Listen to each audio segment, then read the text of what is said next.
bom dia, galerinha! Aqui estamos mais uma vez, Jasonzinho 2020, versão videoaula para Egito Antigo, parte 2. Na aula passada eu havia dito para vocês que eu haveria de dividir a aula deste capítulo em 3 partes, mas fazendo uma nova análise do conteúdo, eu resolvi dividir em 2 partes. A primeira parte foi na videoaula passada. E hoje faremos o restante desse capítulo.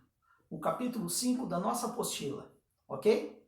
Na aula passada eu comentei com vocês, falei para vocês sobre a importância do rio Nilo para aquela região do Egito.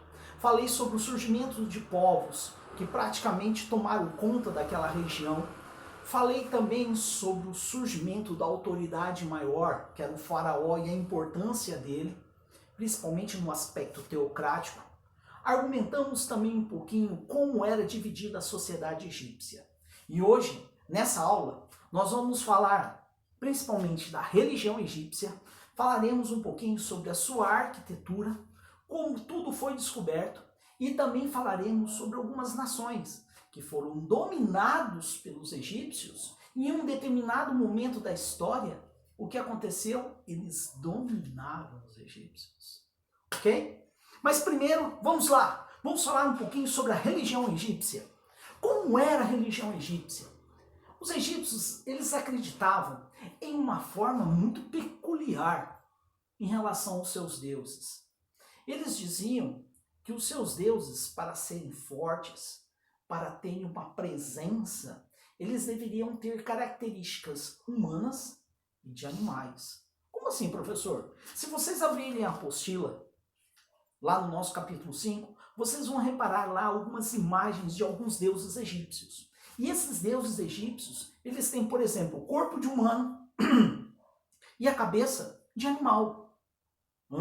Corpo humano, cabeça de animal? Sim. Ou às vezes, a cabeça de ser humano e o corpo de um gatinho. Como assim, professor? Sim, eles acreditavam em um conceito chamado de antropozoomorfismo, que é a mistura entre os seres humanos e os animais. Nem todos os deuses eram assim, tá? Mas a maioria deles tinham essas características. Nossa, professor! Literalmente eles viajavam, né? Com certeza. Mas como tudo isso começou? De acordo com alguns relatos históricos, de acordo com algumas escavações arqueológicas, foram encontrados alguns dados de informação baseados nesses conceitos religiosos. E entre esses dados encontrados, eles descobriram uma lenda. O que é uma lenda? Eu já falei isso para vocês. Lenda trata-se de uma história irreal em que as pessoas criam a fim de explicar algo no qual eles não possuem uma explicação real. Então, existia uma lenda, o qual dizia que existia um grande deus, por nome de Osíris. Osíris era o deus da terra. Osíris, ele era casada com Ísis, que era sua irmã. Essa coisa é meio maluca, né? Mas é coisa de Egito Antigo. E eles tiveram um filho, por nome de Horus. Osíris tinha um irmão, por nome de Sete. E Sete, ele queria dominar todo mundo, mas ele não conseguia porque Osíris estava no poder. Então Sete teve uma ideia. Ele resolveu construir uma caixa. E essa caixa tinha o formato do corpo de Osíris. E ele fez uma festa. E nessa festa ele convidou Osíris. E quando Osíris estava despercebido, Sete chegou e matou Osíris. Jogou Osíris dentro dessa caixa. E jogou essa caixa com o corpo de Osíris no rio Nilo. Ísis ficou desesperada. Ela entrou dentro do rio Nilo. Começou a nadar, até que ela encontrou o corpo de seu esposo. E o transferiu novamente para a terra. E agora ela escondeu o corpo de Osíris. Só que Sete, que também era um deus, mas era um deus do mal, ele pediu ajuda às forças malignas e ele conseguiu encontrar o corpo de Osíris. E ele agora, Enraivecido com tudo aquilo, ele resolve cortar o corpo de Osíris em vários pedaços e vai embora. Ísis, quando chega e vê o corpo do seu esposo todo cortado, ela pede ajuda a outros deuses que têm uma ideia. Então eles pegam linho puro e eles começam a juntar as partes do corpo de Osíris e enfaixar. E fazem com que Osíris vire uma grande múmia. E ele ressuscita. Oh! Só que Osíris agora ele não poderia permanecer no mundo dos vivos. Então ele foi levado para o mundo dos mortos. E o seu filho Horus ficou em seu lugar. E Horus agora lutou contra Sete e conseguiu destruir o seu tio. E Horus acabou se tornando o primeiro faraó. Peraí, professor, essa história está mal contada. O senhor disse na aula passada que o primeiro faraó foi Menés. Sim, eu disse isso na aula passada. Só que Horus era uma lenda. Diz a lenda que Horus foi o primeiro faraó e todos os outros que vieram eram descendentes de Horus. Por isso que o faraó ele tinha uma certa autoridade divina. Por isso que as pessoas diziam que o faraó era como um deus, pois eles acreditavam que todos eram descendentes de Horus, que era filho de Osíris. E Osíris, professor, foi para o mundo dos mortos fazer o que lá? Quando ele chegou lá no mundo dos mortos, ele começou a ocupar um cargo de juiz. Juiz? Sim, juiz. Diz a lenda que existia um deus que tinha um corpo de ser humano e a cabeça de chacal. O nome de Anubis.